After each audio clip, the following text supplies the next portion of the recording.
वक्रतुंड महाकाय सूर्यकोटि समप्रभा निर्विघ्नं कुरु मे देव सर्वकार्येषु सर्वदा। नमस्कार मित्रों, आपका मेरे इस YouTube चैनल एस्ट्रोलॉजी विद प्रीति में हार्दिक अभिनंदन हो। मित्रों, आज मैं फिर हाजिर हूँ आपके साथ जो आओ ज्योतिष सीखे की नई कक्षा लेकर।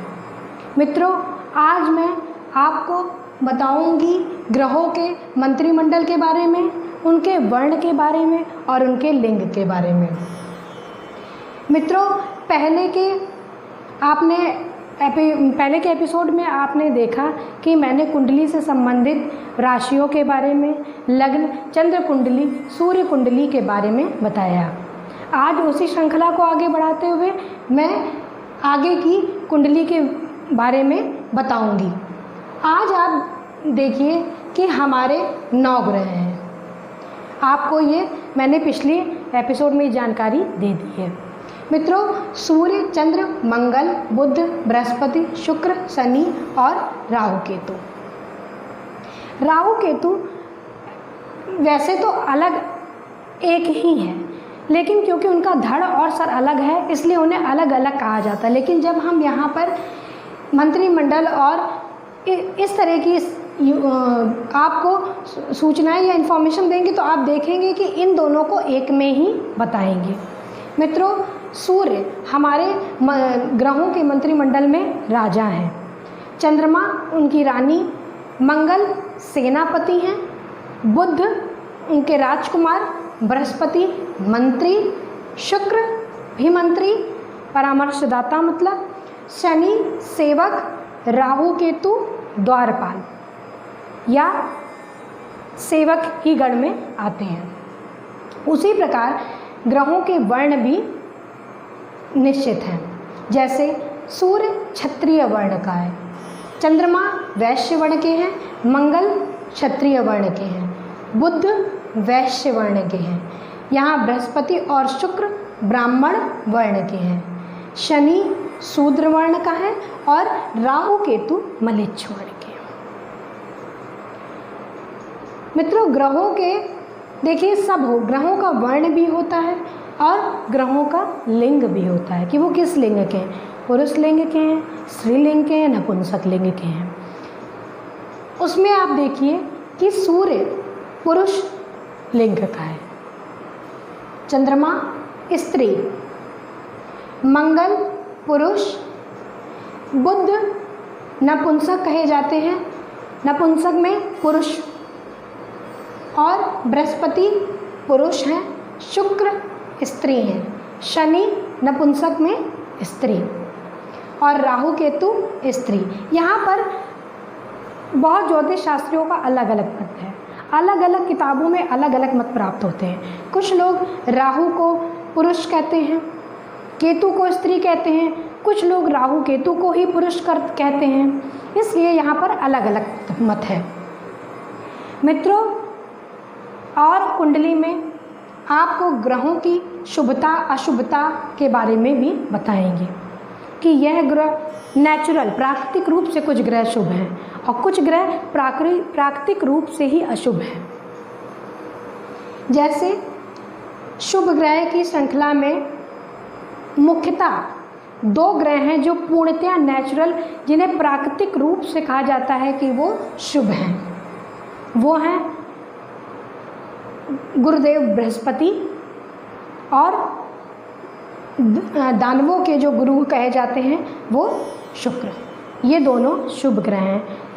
इन्हें नेचुरल प्राकृतिक रूप से कहा जाता है कि ये किसी की कुंडली में अशुभ भी होते हैं तो उतनी अशुभता नहीं करते हैं जितना बाकी के अशुभ ग्रह करते हैं। अशुभ ग्रह में मंगल, शनि और राहु केतु हैं। मंगल, शनि और राहु केतु पूर्णतः अशुभ ग्रह, पापी ग्रह कहे जाते हैं। ये अगर किसी कुंडली में योग कारक या शुभ भी हो, फिर भी ये कहीं ना कहीं अपना पापत्व प्रभाव जरूर दिखाते हैं, क्योंकि उनका नेचुरल, उनका प्राकृतिक रूप है अशुभता देना। हाँ, ये बात है कि कहीं पर योग करेंगे तो वहाँ पर वो कम अशुभता करेंगे, पर पूर्णतः शुभ हो जाएं ये नहीं हो सकता। और सूर्य को हम क्रूर ग्रह मानेंगे। क्रूर ग्रह इसलिए कहेंगे, क्रूर ग्रह कुछ लोग पापी भी कहते हैं, कुछ लोगों ने तो अशुभ भी कह दिया, लेकिन हम इसे अशुभ नहीं मानेंगे, क्योंकि सूर्य हमारे राजा हैं। हम उन्हें कैसे अशुभ कह सकते हैं? राजा क्रूर हो सकता है, क्योंकि अगर वो क्रूर ना हो तो अपना अनुशासन वो कैसे अपनी जनता पर लाए? कहीं ना कहीं उसकी क्रूरता अलग ढंग की होती है। अगर वो व्यवस्था को सही नहीं रखेगा तो वो व्यवस्था बेकार हो जाएगी। इसलिए राजा को थोड़ा सा कड़क या थोड़ा सा क्रूर होना पड़ता है। यहाँ पर चंद्रमा को अगर हम देखेंगे कि चंद्रमा कंडीशन पर है, चंद्रमा अगर पक्ष बली है, शुक्ल पक्ष का चंद्रमा है, तो वो शुभ ग्रह की श्रृंखला में आता है, तो बहुत शुभ होगा। बिना सोचे आप कह सकते हैं चंद्रमा बहुत बढ़िया प्रभाव देगा। लेकिन अगर वो कृष्ण पक्ष का है, फिर आप ये भी आगे की श्रृंखला में मैं बताऊंगी कि कृष्ण पक्ष और शुक्ल पक्ष में भी किस तिथि से किस तिथि तक का चंद्रमा जो होता है वो पक्ष बली होता है और कौन सा निर्बली होता है। एक ग्रह और है बुध। बुध को हम संगति के अनुसार बताते हैं। अगर वो बृहस्पति और शुक्र इनके साथ बैठा है तो वो शुभ ग्रह है। नेचुरल उसे शुभ ही ग्रह कहा जाता है, लेकिन क्योंकि वो कुमार ग्रह है, वो संगति के अनुसार अपना प्रभाव बदल लेता है। अगर वो बृहस्पति शुक्र के साथ बैठा है, बृहस्पति शुक्र, तो वो शुभ हो जाएगा।